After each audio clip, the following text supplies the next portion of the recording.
नमस्कार दोस्तों, daily news India 1.0 में आपका बहुत बहुत स्वागत है। दोस्तों, भारत अब एक ऐसे मोड़ पर आकर खड़ा हो गया है जहां पर शायद विपक्ष को किसी एक बहुत स्ट्रांग डिसीजन लेने की ज़रूरत होगी। एक बात तो तय हो गई कि अब कोई भी चुनाव विपक्षी दल नहीं जीत सकता है, क्योंकि जो सिस्टम भारतीय जनता पार्टी और आरएसएस ने मिलकर डिवाइस किया है, इस सिस्टम से किसी का भी जीत पाना बड़ा मुश्किल है। अब ये सिस्टम सिर्फ इस सीमा तक नहीं है कि मुझे चुनाव जीतना है। ये सिस्टम अब उसके एक अगली कड़ी तक, अगली स्टेज तक पहुंच गया कि जहां पर हमें अपोजिशन को खत्म कर देना है, क्रश कर देना है। इतना क्रश कर देना है कि वो इतना हताश हो जाए कि शायद वो देश छोड़कर चले जाएं। चुनाव तो क्या, देश छोड़कर चले जाएं। सवाल ये पैदा होता है कि क्या विपक्ष ये हिम्मत जुटाएगा? क्या विपक्ष अब इलेक्शंस का बायकॉट कर पाएगा? ये सवाल है इस टाइम सबके सामने। क्या विपक्ष को ऐसे सिस्टम के अंदर फिर से चुनाव लड़ना चाहिए? अच्छा होगा कि सरेंडर कर दें। आप कहोगे सरेंडर क्यों करना, लड़ाई लड़ना है। लेकिन आप वो लड़ाई क्यों लड़ना चाहते हैं जिसमें आपकी एक सर्टेन हार है, जहां पर आपको क्रश कर दिया जाएगा? आपको लड़ना है तो लोकतंत्र बचाने के लिए किसी और तरीके से आप लड़ो, वो ज्यादा बेहतर होगा। क्योंकि यहां पर तो आपको मिलेगी जिल्लत और अपमान। और अगर आप उसके बाद आपके नुमाइंदे अगर टेलीविजन के चैनल्स पे आ जाएंगे तो उनको आपके आरएसएस और बीजेपी के लोग और ज्यादा अपमानित करेंगे और कहेंगे तुम्हारी औकात क्या है, तुम कॉकरोच हो सिर्फ, और हमारा काम तुम्हें, वो क्या कहते हैं ना, कि छिड़क कर तुम्हें खत्म करना है। दरअसल अब एक स्थिति ऐसी आ गई है जहां भारतीय जनता पार्टी और आरएसएस की सरकार, मैं इसे आरएसएस की सरकार कहता हूं, अब वो विपक्ष विहीन भारत चाहते हैं।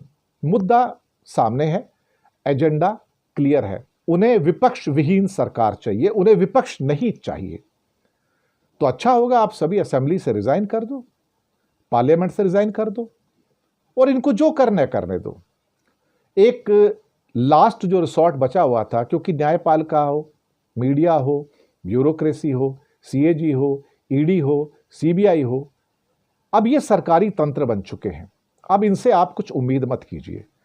रही जनता, तो मुझे लगता है जनता से भी फिलहाल कुछ उम्मीद मत कीजिए, क्योंकि जनता उस मूड में नहीं है कि वो आपको सपोर्ट कर पाएगी। जनता अपने आप को बचाने के चक्कर में लगी हुई है। जनता को दोष दिया भी जा सकता है और नहीं भी दिया जा सकता है।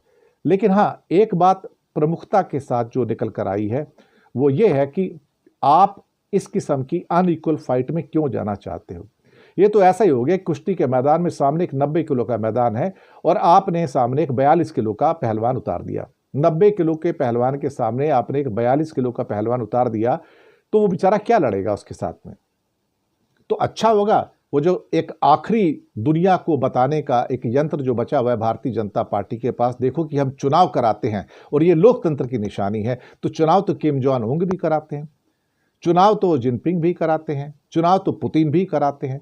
तो हम उसी दौर में आ गए जहां पर ये चुनाव आप जीतने के लिए नहीं आ सकते, अब हारने के लिए आए हो, क्योंकि लोग किसी को भी वोट दें, आपकी ईवीएम की मशीनें चुनाव आयोग के साथ मिलकर जो वर्डिक्ट देंगी, वर्डिक्ट सारा आपके खिलाफ जाने वाला है। तो बेटर डोंट फाइट ना, क्या फायदा है?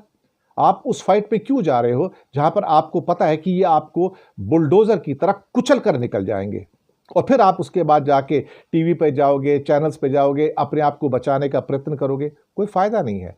अच्छा होगा कुछ समय के लिए, कुछ समय के लिए, साल, 2 साल, 3 साल, 4 साल, 5 साल के लिए आप चुनावी इस लोकतंत्र से बाहर आ जाइए।